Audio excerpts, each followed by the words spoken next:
Hello everybody, this is John Stiles, real estate agent with Bridge Realty, and I'm coming at you with a new experience for me. I've not done too much live video, but I'm trying out a new software here in the office, so I wanted to give it a try. And if you are seeing this, be sure to give me a thumbs up or comment in the comments below so I can know that you're with me.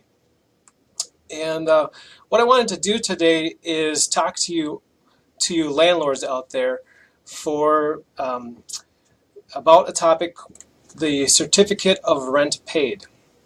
So if you're not aware, these forms are required by the state of Minnesota to be sent to your tenants no later than January 31st. And so I want to take you through a quick tutorial of how to prepare and get this form ready for your tenants so that you won't miss the deadline, which is just in 2 days. So you don't want to miss this one. So first of all, let's take a look at what this form is going to require.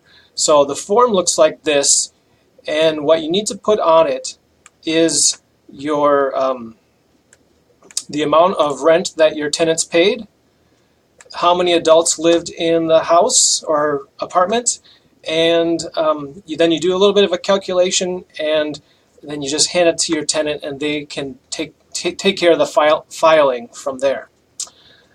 So first of all, what you need to do is find out how much rent did you actually collect.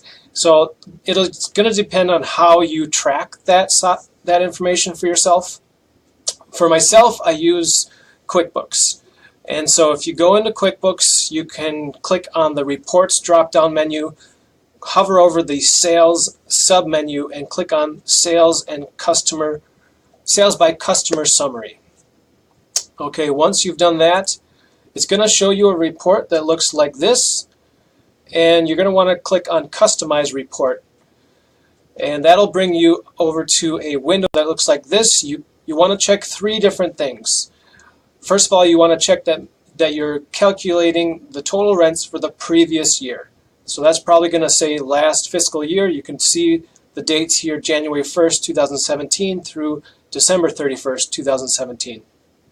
Now the second thing you're going to want to do when you calculate the rents that you've received is you're going to want to make sure that the report is on a cash basis.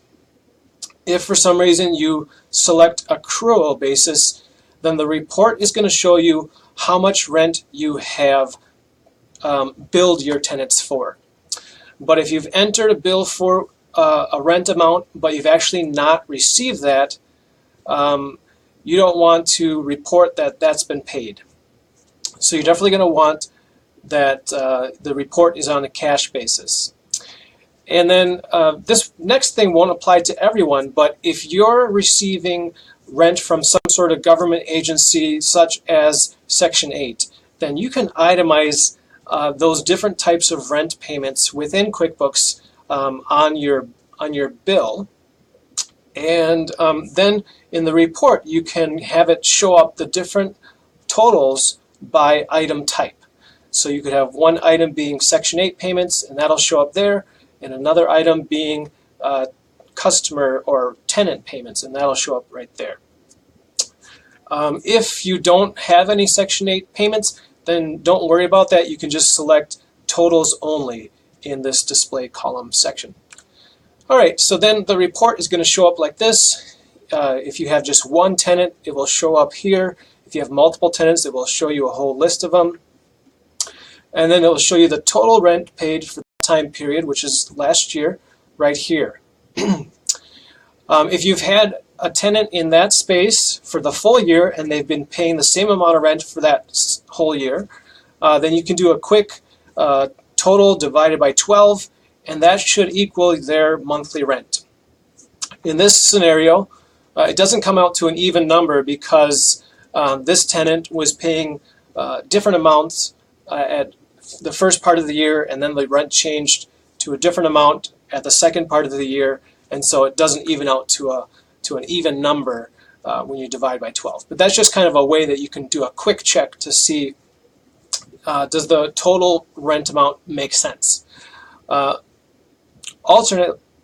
Otherwise, you can just double click on this number if you have QuickBooks open, and that will show you the individual charges and payments for that specific renter.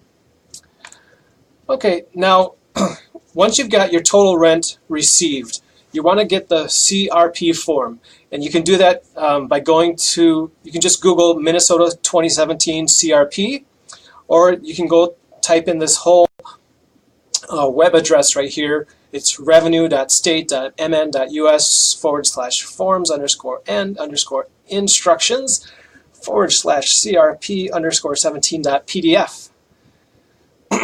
So that'll bring you to the PDF form. Otherwise, if you Google it and just click on a link, you might end up at this website, which will provide a lot more detailed instructions about how to fill out the form. But again, the form is going to look like this. So first of all, you're going to fill out the renter's name and address, where they actually rented.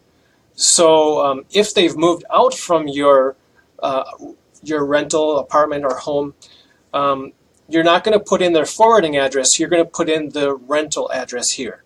And so if you use one of those envelopes that has the window and they can see through this, you're not going to want to use that type of envelope to send this to a renter that has moved, because the address you put in this line right here is going to be the rental address. Then if their mailing address is different, then you're going to write that on the envelope. And of course, next will be the owner's or manager's name and address right here, so who they can contact if they have questions. And then you're going to put in when they rented, when they moved in, when they moved out, total months rented, number of adults living in the unit, and if any of those adults are a married couple. And this is where I have received a little bit of pushback in the past from some of my tenants. They have stated that they would like maybe all of the rent assigned to one person, or maybe they split it up some way on their own. However, the form is very specific in its instructions that all of the rent needs to be divided equally amongst all of the adults, and if there's a married couple, they count as one adult. So that's the instructions of the form. That's how the IRS wants it filled out, and that's how it needs to be done. So once you've filled in that, you can, let's see, there's a couple extra boxes you can check if they apply. For example, again, if you receive Section 8 payments, you would select this box, and those amounts are not to be included in box number 1 here for the amount of rent paid.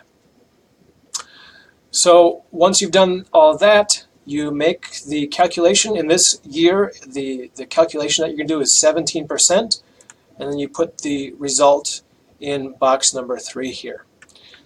And after that, you sign it, date it, and put your phone number. So if the renter has any questions, or if the IRS agent that's processing this form has any questions, they can reach the owner or property manager or landlord, whoever is in charge of the accounting for the rental. So once you have filled out this form, before you close it, what you want to do is print or save to a PDF. I don't know about you, but I've had many times in the past where the tenant says many months down the road, hey, I lost my CRP, or I didn't get my CRP, can I have another copy? So you really don't want to go through this process of filling it out again. Now, if you've just got like one renter, it's not that big of a deal, but once you've got half a dozen or a dozen or 100 renters, you definitely don't want to be going back and forth filling out these forms multiple times. So save this as a PDF, and if you don't have the option of save as PDF, there's some print drivers out there. One that I've used is called Bullzip PDF. You can just Google that and it'll come up. So that's one option of how you can print to a PDF. Then, of course, save a copy in that tenant's digital folder, digital file. And even if you have multiple tenants, you can create one separate folder for 2017 CRP forms, then save this in there so that you can easily search for the CRP that you're looking for at that time in the future. Okay, and then that is all I wanted to share with you today. If you are a tenant and you are wondering if your landlord's going to have the form filled out for you, maybe they're a new landlord, be sure to share this video with them, and that will give them a little bit of information of how to fill that out. And if you are a landlord, hope you found this video helpful.